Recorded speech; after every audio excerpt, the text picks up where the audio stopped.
Moikka kaikki taas! Tänään tulee uusi YouTube-video, mutta tää ei ole matikasta tällä kertaa, vaan kirjasta. Ja joo, älkää vielä klikatko pois, koska tää kirja oli oikeesti yllättävän hyvä. Se kirja on etelä-afrikkalainen Trevor Noahin elämänkertomus Laiton lapsi. Se on julkaistu vuonna 2016 ja kertoo Trevorin lapsuudesta apartheidin aikana Etelä-Afrikassa. Ja siis, joo, pelkkä nimi Laiton lapsi on aika hurja mun mielestä, koska Trevor oli oikeasti laiton syntyessään. Hänen äiti oli musta ja isä oli valkoinen, ja siihen aikaan se oli lain mukaan rikos siellä Etelä-Afrikassa. Aika sairasta meininki sekin siellä tapahtui. Tässä videossa mä kerron 3 asiaa, jotka opin tästä kirjasta, ja miksi mun mielestä tää kannattaa lukea.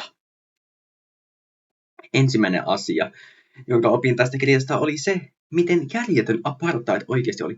Siis kyllä mä tiesin, mikä apartheid oli jo ennen, koska mua vähän kiinnostaa tää yhteiskunnalliset ongelmat tässä historiassa, etenkin tuo rasismi ja semmoset, niin kyllä mä tiesin, mutta kyllä tää laittoi vähän enemmän tietää, kun en mä sitä silleen niin paljon hakenut, niin tämä kirja teki sitä tosi konkreettista. Trevor ei voinut esimerkiksi kävellä julkisessa paikalla äidinsä kanssa käsi kädessä, koska se näytti epäilyttävältä viranomaisten silmissä.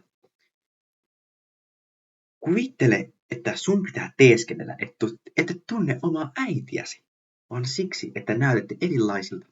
Se pisti mut oikeasti miettimään, kuinka epäilyllä maailma voi olla. Toinen asia, mikä teki tästä kirjasta tosi hyvän, oli huumori. Vaikka kirjassa käsitellään vakavia aiheita, kuten rasismia, köyhyyttä ja väkivaltaa, Trevor kertoi ne tosi hauskasti. Mä huomasin monta kertaa, kun luin tätä kirjaa, nauroin ääneen, vaikka samaan aikaan tajusin, että tää ei ole mitenkään hauska juttu.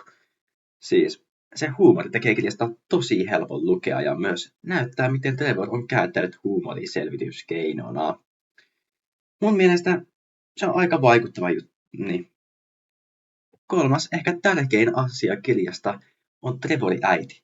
Hänen äiti on ihan superlohkea tyyppi. Se ei suostu elämään sen mukaan, mitä yhteiskunta sanoo, vaan tekee omat päätöksensä, vaikka se olisi vaarallista. Se sai mut miettimään mun omaa elämää ja sitä, kuinka paljon asioita mä pidän itsestäänselvyytenä.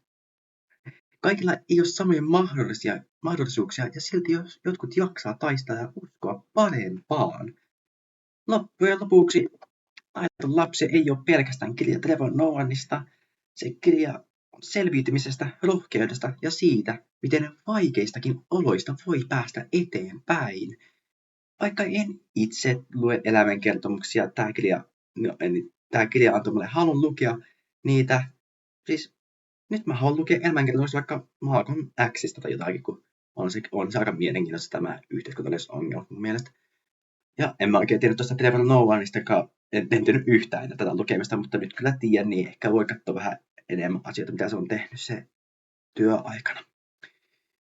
Mä suosittelen tätä kirjaa ihan oikeasti monille, varsinkin jos yleensä tykkää lukea. Tää on helppolukuinen, hauska ja samalla tosi ajatuksia herättävä. Jos haluat kirja, joka saa sut nauramaan, mutta myös miettimään maailmaa vähän eri tavalla, niin Laiton lapsi on hyvä valinta.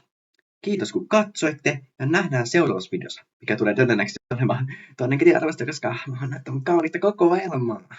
Mutta suuressa kyllä sitä on mangaa, mutta ei se niin justiis. No, heippa rallaa!